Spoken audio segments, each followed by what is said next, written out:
Hi friends, welcome to my channel. ഇന്ന് ഞാൻ തയ്യാറാക്കാനായിട്ട് പോകുന്നത് നല്ല അടിപൊളി ടേസ്റ്റിലൊരു മെഴുക്ക് പുരട്ടിയാണ്.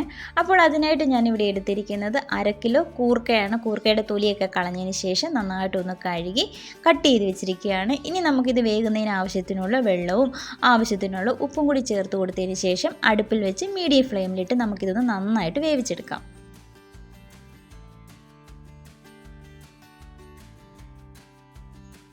ഇതിപ്പോൾ നന്നായിട്ട് വെന്തിട്ടുണ്ട് കേട്ടോ.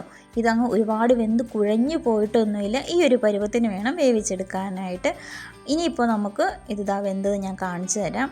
ഇത്രയുമേ വേകാവുള്ളൂ. കുഴഞ്ഞു പോയാൽ മെഴുക്കുവരട്ടി നന്നായിട്ട് കിട്ടത്തില്ല. നമ്മളൊരു സ്പൂണ് വെച്ച് ഒന്ന് കട്ട് ചെയ്ത് നോക്കുമ്പോൾ ഈ ഒരു രീതിക്ക് വേണം വേവിച്ചെടുക്കാനായിട്ട്. ഇനി നമുക്ക് സ്റ്റൗവിൻ്റെ ഫ്ലെയിം അങ്ങ് ഓഫ് ചെയ്തിട്ട് ബാക്കി കുറച്ച് വെള്ളമുണ്ട്, ആ വെള്ളം നമുക്കങ്ങ് ഊറ്റിക്കളയാം. ഈ ഒരു മെഴുക്ക് പുരട്ടിക്ക് നല്ലൊരു ടേസ്റ്റ് കിട്ടുന്നതിന് വേണ്ടിയിട്ട് ഞാനിവിടെ കുറച്ച് കൊച്ചുള്ളിയും ഒരു 2-3 വെളുത്തുള്ളിയും ഒരു 4 വറ്റൽമുളകും കൂടി എടുത്ത് മിക്സിയിൽ ചെറിയ ജാറിലേക്ക് ഇട്ട് കൊടുത്തതിന് ശേഷം നന്നായിട്ടൊന്ന് ക്രഷ് ചെയ്തെടുക്കുകയാണ്. ഒരുപാട് അങ്ങ് അരഞ്ഞു പോകല്ലേ, ചതച്ചാണ് എടുക്കേണ്ടത്.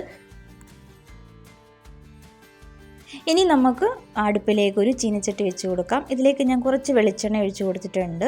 അതിനുശേഷം 1/2 ടീസ്പൂൺ അളവിൽ കടുകാണ് ചേർത്ത് കൊടുത്തിരിക്കുന്നത്. കടുകൊക്കെ ഒന്ന് പൊട്ടിക്കഴിഞ്ഞാൽ നമുക്കിതിലേക്ക് നമ്മൾ നേരത്തെ ചതച്ച് വെച്ചിരിക്കുന്ന വറ്റൽമുളകും കൊച്ചുള്ളിയും വെളുത്തുള്ളിയും ഉണ്ടല്ലോ, അത് ചേർത്ത് കൊടുക്കാം. അതിനുശേഷം നന്നായിട്ട് ഇതൊന്ന് വഴറ്റിയെടുക്കണം. അപ്പോൾ അതൊക്കെ ചേർത്ത് കൊടുത്തിട്ടുണ്ട്. ഇനി നമുക്കൊരു തവിയോ സ്പൂണോ എന്താണോ ഉപയോഗിച്ചിട്ട് നന്നായിട്ടൊന്ന് ഇളക്കി കൊടുക്കാം. നിങ്ങൾ ഇതുപോലെ ഈ ഒരു മസാലക്കൂട്ട് ചേർത്ത് കൊടുത്ത് മെഴുക്ക് പുരട്ടി ഉണ്ടാക്കിയിട്ടില്ലെങ്കിൽ ഒരിക്കലെങ്കിലും ഇങ്ങനെയൊന്ന് ചേർത്ത് ഉണ്ടാക്കണം കേട്ടോ. ആ വെളുത്തുള്ളിയും കൊച്ചുള്ളിയും വറ്റൽമുളകും ഒക്കെ ചതച്ച് ചേർത്ത് ഉണ്ടാക്കുമ്പോൾ ഒരു പ്രത്യേക രുചി തന്നെയാണ്. അപ്പോൾ ഇതാ നന്നായിട്ടൊന്ന് വഴറ്റിയെടുത്തിട്ടുണ്ട്. ഈ ഒരു രീതിക്ക് തന്നെ വഴറ്റിയെടുക്കണം, കരിഞ്ഞു പോകല്ലേ കേട്ടോ. നല്ലതുപോലെ ആ പച്ചമണമൊക്കെ ആ ഉള്ളിയുടെയൊക്കെ ഒന്ന് മാറി കിട്ടിയാൽ മതി. അത് കഴിഞ്ഞാൽ പിന്നെ നമുക്കിതിലേക്ക് നമ്മൾ വേവിച്ച് വെച്ചിരിക്കുന്ന കൂർക്ക ഇട്ട് കൊടുക്കാം. നമ്മൾ ഇതുപോലെ കൂർക്ക വേവിക്കുമ്പോൾ ഒരുപാട് അങ്ങ് കുഴഞ്ഞു പോകല്ലേ. കുഴഞ്ഞു പോയാൽ നമ്മുടെ മെഴുക്ക് പുരട്ടി അങ്ങ് കുഴഞ്ഞ് വല്ലാതായി പോകും. അപ്പോൾ വേകുന്ന സമയത്ത് നമ്മളതൊന്ന് പ്രത്യേകം ശ്രദ്ധിക്കണം, കുഴഞ്ഞു പോകാതെ ഈ ഒരു പരുവത്തിന് വേണം വേവിച്ചെടുക്കാനായിട്ട്. അപ്പോൾ നമ്മൾ കൂർക്കയൊക്കെ ഇട്ട് കൊടുത്തതിന് ശേഷം നന്നായിട്ടൊന്ന് ഇളക്കിയെടുത്തിട്ടുണ്ട്. പിന്നെ ഈ ഒരു സമയത്ത് ഉപ്പൊക്കെ നോക്കാം കേട്ടോ. നമ്മൾ വേവിച്ച സമയത്ത് ഉപ്പ് ചേർത്ത് കൊടുത്തിട്ടുണ്ടായിരുന്നു. ഉപ്പ് കുറവാണെങ്കിൽ ഈ ഒരു സമയത്ത് ചേർത്ത് കൊടുക്കാം. ഇനി ഞാനിതിലേക്ക് 1/2 ടീസ്പൂൺ അളവിൽ മഞ്ഞൾപ്പൊടിയും കാശ്മീരി മുളക് പൊടിയും കൂടി ചേർത്ത് കൊടുത്തിട്ടുണ്ട്. വേണമെങ്കിൽ നിങ്ങൾക്ക് കുരുമുളക് പൊടിച്ചത് ചേർത്ത് കൊടുക്കാം കേട്ടോ. ഞാനത് ചേർത്ത് കൊടുക്കുന്നില്ല, കാര്യം നമ്മൾ വറ്റൽമുളകൊക്കെ ചേർത്ത് കൊടുത്തിട്ടുണ്ട്. ഒരല്പം മുളക് പൊടിയും കൂടി ചേർത്ത് കൊടുത്തിട്ടുണ്ട്. അപ്പോൾ ഒരുപാട് അങ്ങ് എരിവായി പോവും കുരുമുളക് കൂടി ചേർത്ത് കൊടുത്താൽ. അതുകൊണ്ടാണ് അത് ചേർത്ത് കൊടുക്കാത്തത്. നന്നായിട്ട് പൊടികൾ ചേർത്ത് കൊടുത്ത് ഇളക്കിയെടുക്കാം. ഈ ഒരു സമയത്ത് തീ നന്നായിട്ട് കുറച്ച് കൊടുത്തതിന് ശേഷം നല്ലതുപോലെ നമ്മൾ ഇളക്കി കൊടുത്ത് ഇങ്ങനെ വഴറ്റിയെടുത്തുകൊണ്ടിരിക്കണം കേട്ടോ.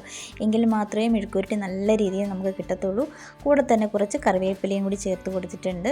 അപ്പോൾ ഇതുപോലെ ഒരു 3-4-5 മിനിറ്റെങ്കിലും എടുക്കും കേട്ടോ നല്ലതുപോലെ ഇത് വഴറ്റിയെടുക്കാനായിട്ട്. അങ്ങനെ നമ്മുടെ കൂർക്ക മെഴുക്കുവരട്ടിയൊക്കെ നല്ലതായിട്ട് ഉണ്ടാക്കിയെടുത്തിട്ടുണ്ട്. ഇനി നമുക്ക് സ്റ്റൗവിൻ്റെ ഫ്ലെയിം ഓഫ് ചെയ്തതിന് ശേഷം ഒരു സെർവിങ് പാത്രത്തിലേക്ക് എടുക്കാം കേട്ടോ. ഞാനിവിടെ ഒരു വാഴയിലയിലേക്കാണ് എടുത്ത് വെച്ചിരിക്കുന്നത്. ഇതാ കണ്ടില്ലേ, നല്ല അടിപൊളി ടേസ്റ്റാണ്, കാണാനും എന്ത് ഭംഗിയല്ലേ. ഈ ഒരു മെഴുക്കുവരട്ടി മാത്രം മതി നമുക്ക് ചോറ് വയറ് നിറച്ച് കഴിക്കാനായിട്ട്. അത്ര സൂപ്പർ ടേസ്റ്റ് കേട്ടോ. നിങ്ങൾ ആരും ഇങ്ങനെ ഉണ്ടാക്കിയിട്ടില്ലെങ്കിൽ ഒരിക്കലെങ്കിലും ഈ ഒരു രീതി തയ്യാറാക്കി നോക്കുക. നിങ്ങളുടെ അഭിപ്രായങ്ങളൊക്കെ അറിയിക്കുക. അപ്പോൾ എല്ലാവർക്കും താങ്ക്സ് ഫോർ വാച്ചിങ്.